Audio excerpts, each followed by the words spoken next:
Bendiciones, mis hermanos. ¿Sabía usted que las palabras resurrección y ascensión solo pueden ser aplicadas a Jesucristo? Cuando vamos al diccionario y tratamos de buscar sinónimos correctos para estas palabras, no los encontramos. Encontramos palabras como revivir, reavivar, renacer, pero ninguna de ellas es un sinónimo correcto y exacto. Y es por eso que debemos preguntarnos, ¿y eso por qué es así? Sencillamente porque no existen verbos ni sustantivos adicionales que expliquen el acto único de resurrección.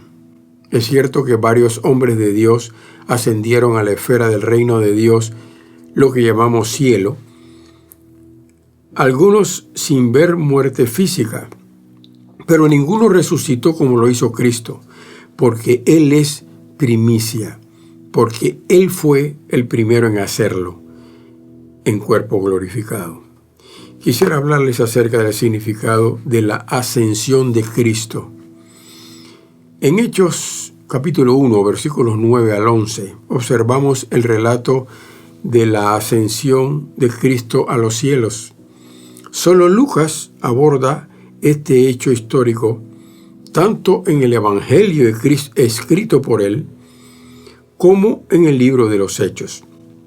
Ni Mateo ni Juan lo abordan, aunque Juan hace menciones indirectas cuando registra que Jesús habla acerca de su partida. La ascensión de Jesús a los cielos es un hecho histórico, no es un hecho metafórico, como algunos han tratado de hacer ver. Los cristianos recuerdan este acontecimiento histórico hecho realidad en el 14º día después de la Semana Santa, un día jueves, 10 días después de Pentecostés.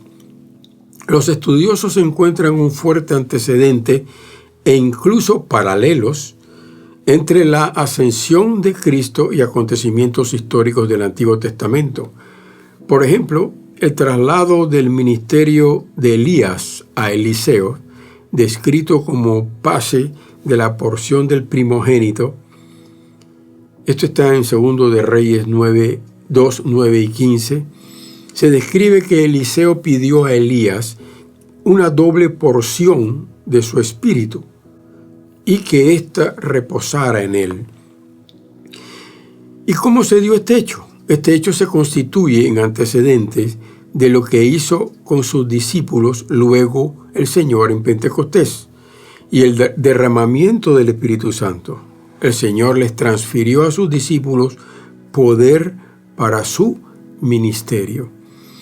No debe sorprendernos que la ascensión sea un fenómeno que se observa en las mitologías griega y romana.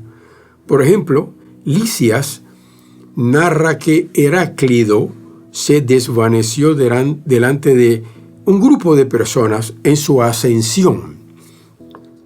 Y de acuerdo con Apolonio, Dionisio se apoderó de su madre Semele, del Hades, y ambos ascendieron al cielo. El dios Zeus tomó a Polidesio al cielo. Y los romanos claman que Rómulo fue trasladado al cielo mientras su cuerpo se disolvía, después que una estrella del cielo quemó el cuerpo de su esposa para convertirla en diosa, antes de reunirse con él. Cuando Ifigenia desapareció, algunos asumieron que ella había sido tomada por los dioses.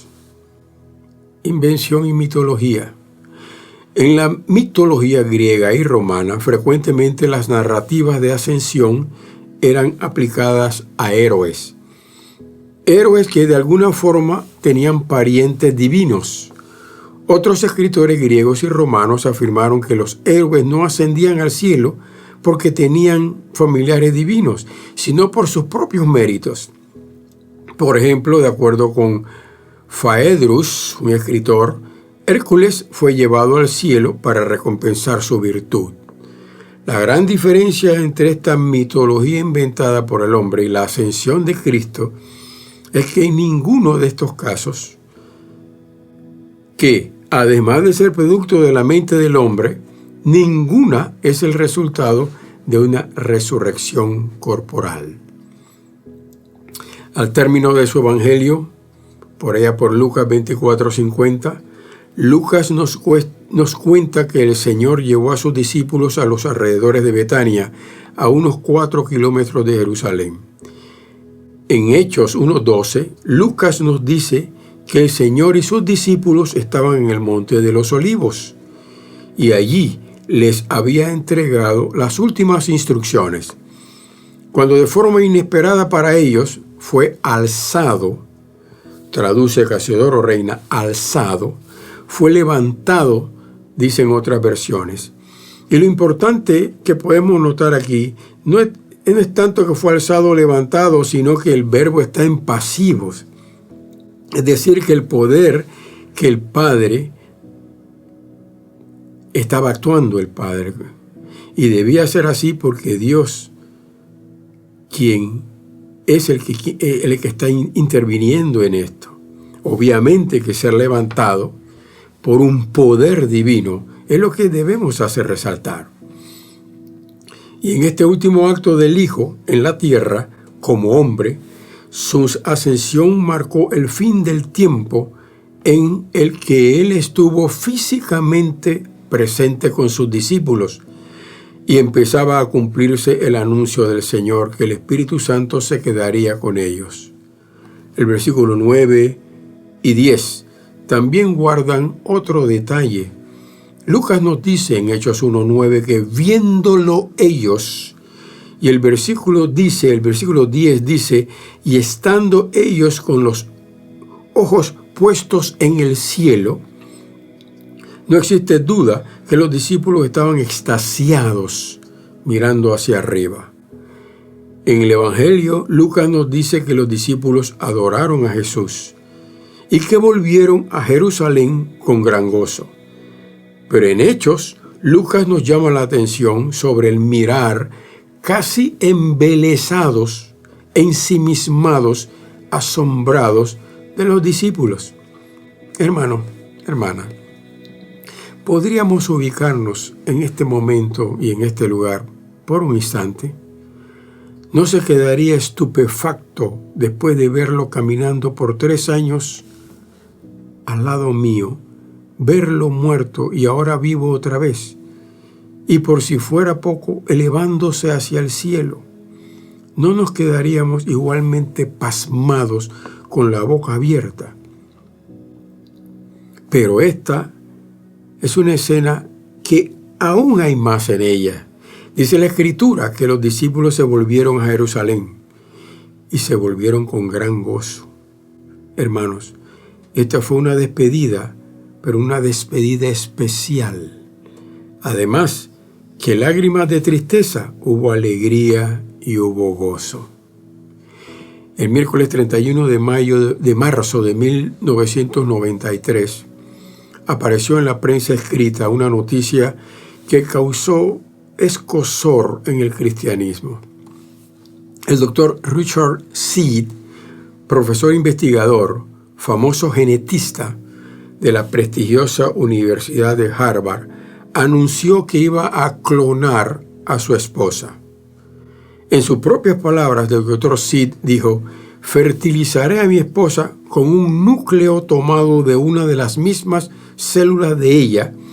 Usaré una técnica que en 75% de las ocasiones se emplea en las fecundaciones in vitro. El riesgo de fracaso, sigo en comillas, es apenas de una probabilidad de 1 en 10,000.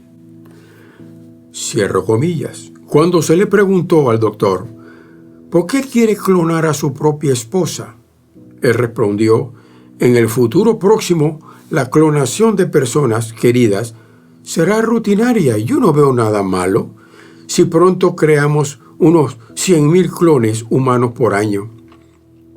Ante la pregunta de que si en este modo no se fuerza a la naturaleza, el profesor respondió: no, la juventud es un deseo natural. Y algunas de 1000 preguntas que surgen con esto, hermanos. ¿Estamos clonando? ¿Estamos reproduciendo? ¿Estamos resucitando? Solo hubo uno que resucitó y ascendió. Los detalles de la narrativa de la ascensión son fundamentales. Los hechos seleccionados en Hechos 1, 9 al 11, en su narración, ¿verdad? Lucas menciona primero una nube, versículo 9. En el versículo 10 menciona el cielo y en el versículo 10 también menciona otro elemento, los ángeles. Veamos cada uno de estos. Primeramente, ¿qué enseñanza nos trae la nube? Aunque sabemos que físicamente es imposible, los escritores no bíblicos antiguos otorgaban a las nubes la capacidad para sostener personas. Entre estos, los que inventaron esto fueron los cananitas. Y también se observa en la imaginería semítica occidental. Algunas veces encontramos en la literatura antigua a deidades escondiéndose en una nube. En la niebla era la única forma para los antiguos de esconderse.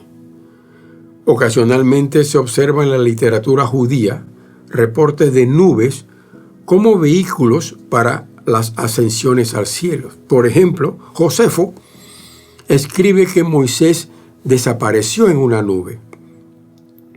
La escritura nos dice que Moisés murió, pero no nos dice nada de la nube. La nube de la transfiguración sí fue una realidad. En Lucas 9, 34, 35 nos habla de la gloria de Dios. El Señor mismo anunció en Lucas 21, 27 que verán al Hijo del Hombre que vendrá en una nube con poder y gran gloria. Bíblicamente en el Antiguo Testamento la nube podía ser símbolo de la gloria de Dios. Así que la nube aquí, en el relato de Lucas, nos habla de la gloria de Dios y el mensaje es: este acto de hechos es un acto divino.